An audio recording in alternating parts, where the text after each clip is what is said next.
자, 오늘 우리가 함께 좀 깊이 파헤쳐볼 자료는요. 김영권 저자의 사장의 공식입니다. 이게 뭐랄까? 사업을 막 시작했거나 혹은 이미 회사를 이끌고 있는 분들이라면 누구나 한 번쯤 딱 벽에 부딪히는 순간이 있잖아요. 그때 도대체 정답이 뭘까 싶을 때 펼쳐볼 만한 일종의 비법서 같은 책이죠. 비법서라는 말이 정말 딱 맞네요. 특히 이 책이 그냥 그런 보통의 경영서적들이라면 결이 좀 다른 이유가 있습니다. 바로 저자의 개인적인 배경 때문인데요. 20년간 수백 명의 CEO를 컨설팅하던 분인데 2016년에 갑자기 뇌출혈로 쓰러지셨어요. 정말 죽음의 문턱까지 갔다가 돌아오신 거죠. 와, 상상만 해도 정말 아찔한데요. 그렇죠. 그렇게 세상과 단절된 시간을 보내면서 만약 내가 이대로 사라진다면 세상에 뭘 남길 수 있을까? 이런 아주 본질적인 고민을 하게 되셨고 그 결과물이 바로 이 책입니다. 그러니까 자신의 모든 경험과 통찰을 응축해서 남기는 유산인 셈이에요. 그래서 그런지 문장 하나하나에 그 절박함과 진심이 담겨 있습니다. 그러니까 단순한 지식 전달이 아니라 거의 생존의 기록이라는 말씀이시군요. 그래서 그런가요? 책의 구조도 굉장히 독특합니다. 사업의 전체 여정을 5개의 산을 오르는 등반에 비유하고 있잖아요. 맞습니다. 그게 이 책의 핵심이죠. 첫 번째 산, 생존의 산을 넘어야 겨우 사업가로서 출발선에 설 자격이 주어지고요. 그 다음엔 고객의 산, 경쟁의 산, 기업 내부의 산이라는 정말 거대한 산들이 차례로 버티고 서 있죠. 그리고 이 모든 걸 다 넘었을 때 마지막으로 마주하는 가장 높고 어려운 산이 바로 자기 자신의 산입니다. 오늘은 이 5개의 산을 오르는 여정을 저희가 함께 따라가 보면서 성공하는 사장의 진짜 공식이 뭘지 한번 깊이 있게 들여다보겠습니다. 좋습니다. 그럼 배낭 단단히 메고 첫 번째 산부터 한번 올라가 보죠. 바로 생존의 산입니다. 이름 빅도가 정말 살벌한데요. 모든 사업의 시작이자 어쩌면 사실상 전부라고 할 수도 있겠네요. 그렇죠. 이 산의 목표는 딱 하나입니다. 들어오는 돈이 나가는 돈보다 많은 상태를 만드는 것. 너무나 당연한 말 같지만 저자는 한국 사장의 절반이 이 첫 번째 산조차 넘지 못하고 사라진다고 지적해요. 여기서 아주 재미있는 비유가 하나 나오는데 바로 나비의 탈피 과정입니다.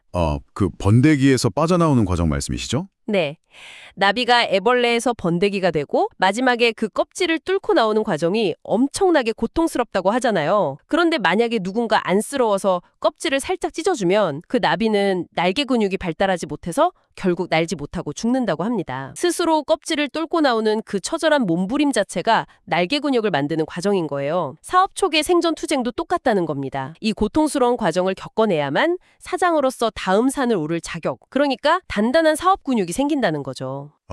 그냥 버티는 게 아니라 그 과정 속에서 성장을 해야만 한다는 거군요. 그런데 막연하게 그냥 버텨라 라고만 하면 너무 막막하잖아요. 책에서 제시하는 구체적인 생존 전략 같은 게 있나요? 첫째는 시작점을 높이는 겁니다. 예를 들어 어떤 아이템으로 시장에 들어가서 손익분기점을 넘기는데 평균적으로 한 6개월이 걸린다고 해보죠. 그럼 대부분 6개월을 목표로 잡잖아요. 그렇죠. 평균이니까요. 그 정도는 걸리겠거니 하죠. 하지만 저자는 처음부터 그 기간을 3개월로 단축할 방법을 찾으라고 말합니다. 마치 무동력 글라이더를 날릴 때 처음부터 높은 곳에서 시작해야 더 멀리 날아갈 수 있는 것과 같은 이치죠. 목표를 높게 잡는 것만으로도 생각의 틀 자체가 바뀌고 행동의 밀도가 달라진다는 겁니다. 확실히 6개월 안에 어떻게든 되겠지 하는 거랑 3개월 안에 무조건 끊는다는 접근법 자체가 다르겠네요. 두 번째는 뭔가요? 두 번째는 필요를 구체화해서 도움을 요청하는 지혜입니다. 보통 창업하면 괜한 자존심 때문에 혼자 끙끙 앓는 경우가 많잖아요. 하지만 이 책에서는 그럴 필요 전혀 없다고 말합니다. 내가 지금 뭐가 필요한지, 예를 들어 디자이너가 필요한데 3개월간 월 50만 원밖에 못 드려요 라던가 사무실 한쪽 구석이라도 좀 빌려주세요 하는 식으로요. 명확하게 말하고 도움을 구하라는 거죠. 의외로 세상에는 기꺼이 돕고 싶어하는 사람들이 많다는 겁니다. 그렇군요. 세 번째와 네 번째의 전략도 궁금한데요. 세 번째는 적은 매출로 수익 올리기. 그러니까 사장이 직접 게릴라 부대처럼 현장을 뛰는 겁니다. 시스템을 갖추기 전이니까요. 사장이 직접 발로 뛰면서 비용은 최소화하고 효율은 극대화하는 거죠. 그리고 마지막 네 번째는 자신이 가장 능숙하게 잘할 수 있는 방식으로 시작하라는 겁니다. 처음부터 완벽한 사업 계획, 완벽한 마케팅 전략 이런 거 찾으려고 애쓰지 말라는 거예요. 일단 내가 지금 당장 제일 잘할 수 있는 방식으로 부딪혀보고 생존한 다음에 개선해도 늦지 않다라는 아주 현실적인 조언입니다. 좋습니다. 어떻게든 이 4가지 전략으로 버텨서 생존이라는 첫 고비를 넘겼다고 해보죠. 그런데 막상 살아남고 보니 눈앞이 더 캄캄해요. 당장 누구에게 무엇을 팔아야 할지, 즉 고객이라는 훨씬 더 거대한 산이 버티고 있거든요. 이 두 번째 산은 어떻게 접근해야 할까요? 여기서부터 정말 사업의 본질적인 재미가 시작됩니다. 책에서는 고객나무라는 정말 기가 막힌 비유를 쓰는데요. 매출은 꽃이고 수익은 열매라는 겁니다. 그리고 이 꽃과 열매는 오직 고객나무에서만 얻을 수 있다는 거죠. 아, 고객을 하나의 나무로 보는 관점이 신선하네요. 그럼 그 나무는 어떻게 키워야 하나요?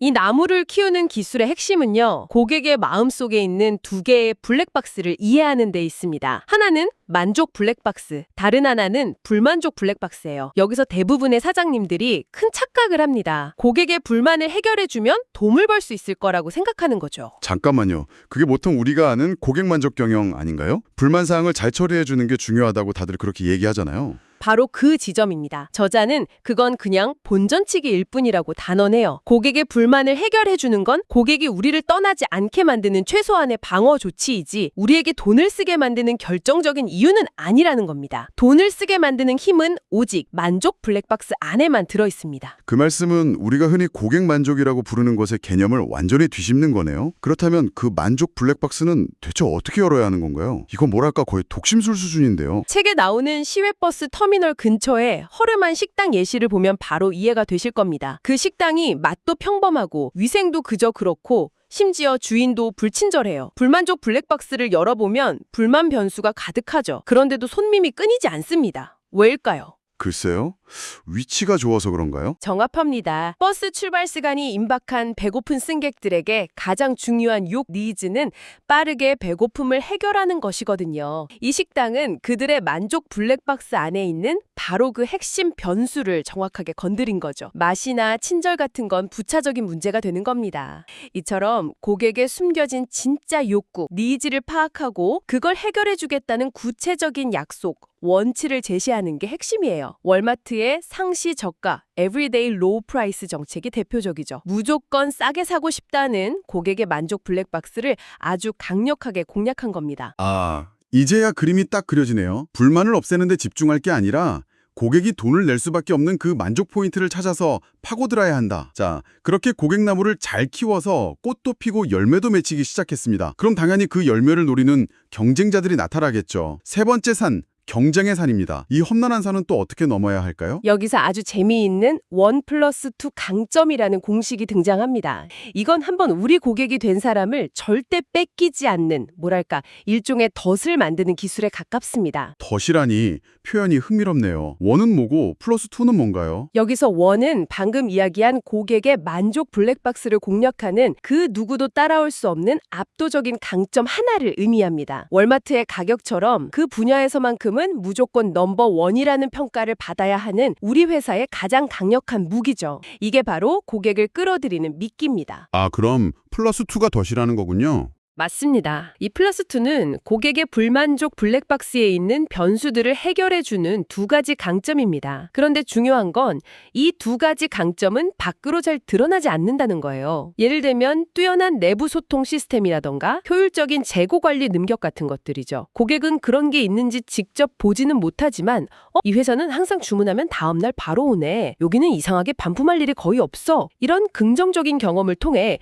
그 결과물을 체감하게 되는 겁니다. 잠깐만요. 그건 좀 이상적으로 들리는데요. 그 압도적인 일 하나 만들기도 벅찬데 거기에 고객은 잘 알지도 못하는 강점 두 개를 더 만들라니요. 특히 다른 회사 입장에서는 거의 불가능한 미션 아닌가요? 아주 날카로운 지적이십니다. 그래서 저자는 순서가 중요하다고 강조해요. 처음부터 세 개를 다 만들려고 하면 안 됩니다. 먼저 압도적인 일로 고객을 끌어모으고 사업이 안정되면 그 과정에서 자연스럽게 드러나는 우리만의 강점 두 가지를 찾아내고 다듬어서 플러스2로 만드는 겁니다. 이렇게 보이는 미끼 하나와 보이지 않는 덫 두 개가 유기적으로 결합될 때 경쟁사가 절대 따라할 수 없는 강력한 해자, 못, 그러니까 성벽 주위에 연못이 만들어진다는 거죠. 외부의 고객과 경쟁이라는 거대한 산을 넘었으니 이제 시선을 내부로 돌릴 차례군요. 네 번째 산은 사람과 시스템으로 이루어진 기업 내부의 산입니다. 여기서부터는 사장의 역할이 완전히 달라질 것 같은데요. 네, 완전히 달라져야만 합니다. 이 산의 핵심 과제는 한방향 정렬,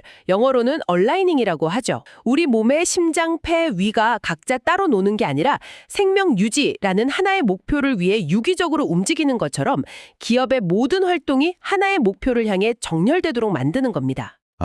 그러니까 회사가 커지면서 오른팔이 아닌 일을 왼팔이 모르게 되는 그런 비효율적인 상황을 막는 거군요. 구체적으로 무엇을 정렬해야 하나요? 책에서는 시스템을 구성하는 6가지 요소를 정렬해야 한다고 말합니다. 바로 프로세스, 조직 구조, 사람, 정보, 의사결정, 그리고 마지막으로 보상입니다. 예를 들어서 회사의 목표는 최고의 품질인데 보상 시스템은 최다 판매량을 기록한 직원에게만 맞춰져 있다면 어떻게 될까요? 직원들은 당연히 품질보다는 판매량에만 신경 쓰겠죠. 겉으로는 품질을 외치지만 속으로는 다들 다른 생각을 하는 콩가루 집안이 되겠네요. 바로 그겁니다. 이 6가지 톱니바퀴가 모두 같은 방향을 향해 맞물려 돌아가도록 설계하는 것. 이게 바로 4번째 산을 넘는 핵심입니다. 그리고 이 단계에서 사장은 더 이상 혼자 북치고 장구치는 플레이어가 아니라 오케스트라의 각 연주자들이 최고의 하모니를 내도록 이끄는 지휘자가 되어야 합니다. 즉 다른 사람의 지식을 활용하는 지식을 갖춘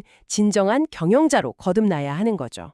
이것이 바로 피터 드러커가 말한 조직력, 이펙티브니스의 본질입니다. 생존, 고객, 경쟁, 그리고 내부 시스템까지 정말 험준한 4개의 산을 넘었네요. 이제 마지막 5번째 산만 남았습니다. 바로 자기 자신의 산. 이 마지막 산은 대체 어떤 의미를 갖는 걸까요? 이 마지막 산은요, 사업의 완성이자 사장 개인의 인생 완성을 의미합니다. 단순히 돈을 버는 것을 넘어서 사업이라는 도구를 통해 자기 자신을 실현하는 단계죠. 제가 아는 어떤 대표님은 정말 돈을 많이 버셨는데 어느 날 내가 왜 매일 이 지겨운 나사만 보고 있어야 하지?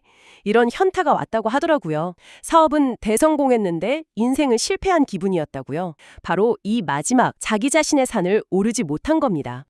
정말 많은 성공한 사업가들이 공허함을 느낀다는 이야기를 들은 적이 있는데 바로 그런 경우겠군요. 맞습니다. 그래서 책은 이 마지막 산 정상에 오른 사장에게 3가지 아주 본질적인 질문을 던집니다. 첫째, 현재 내 사업에 나의 강점과 특성이 얼마나 반영되어 있는가? 둘째, 지금의 사업 방식이 내 삶의 가치와 부합하는가? 그리고 마지막 셋째, 내 사업이 곧 내 인생이 되고 있는가? 와, 정말 뼈를 때리는 질문들이네요. 사업이 단순히 돈벌이 수단이 아니라 자기 자신을 표현하는 또 다른 이름이 되어야 진정한 성공이다. 이런 의미로 들립니다. 그렇습니다.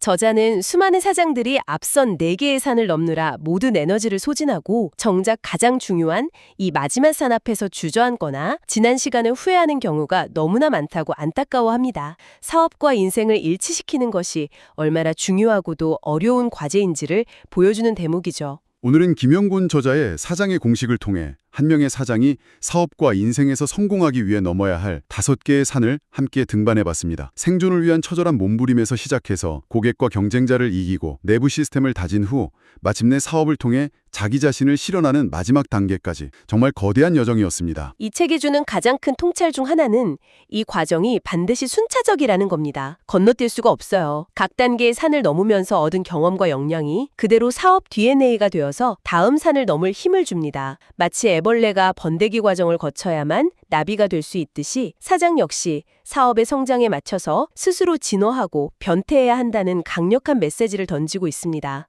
마지막으로 여러분께 생각해볼 만한 질문 하나를 남기면서 마무리할까 합니다. 저자가 책에서 상황을 분석하는 지식과 상황을 만드는 지식을 구분하는 대목이 굉장히 인상 깊었거든요. 그 부분 정말 중요하죠. 성공하는 리더는 주어진 상황에 수동적으로 반응하는 사람이 아니라 자신이 원하는 상황을 능동적으로 만들어가는 사람이라는 뜻입니다. 예를 들어서 아이가 계속 울 때 배가 고픈가 어디가 아픈가 하고 원인을 분석만 하는 부모는 상황 분석가에 가깝죠. 반면에 아이가 울기 전에 미리 기저귀도 갈아주고 우유도 먹여서 아예 울지 않을 환경을 만드는 부모는 상황 창조자라고 할 수 있겠네요. 정확합니다. 타자가 어떤 공을 잘 치는지 분석만 하는 코치와 타자가 아예 칠 수 없는 공을 던져서 아웃 카운트를 늘리는 투수의 차이라고도 할 수 있습니다. 하나는 주어진 판 위에서 움직이는 사람이고 다른 하나는 아예 판 자체를 새로 짜는 사람이죠. 여러분의 일과 삶에서 여러분은 지금 주어진 상황을 분석하는 데 더 많은 시간을 쓰고 계신가요? 아니면 여러분이 원하는 상황을 직접 만드는 데 더 많은 에너지를 쏟고 계신가요? 이 질문에 대한 답을 한번 진지하게 고민해보는 것만으로도 오늘 우리가 함께 오른 이 5개의 산이 여러분의 인생에 의미 있는 이정표가 되리라 생각합니다.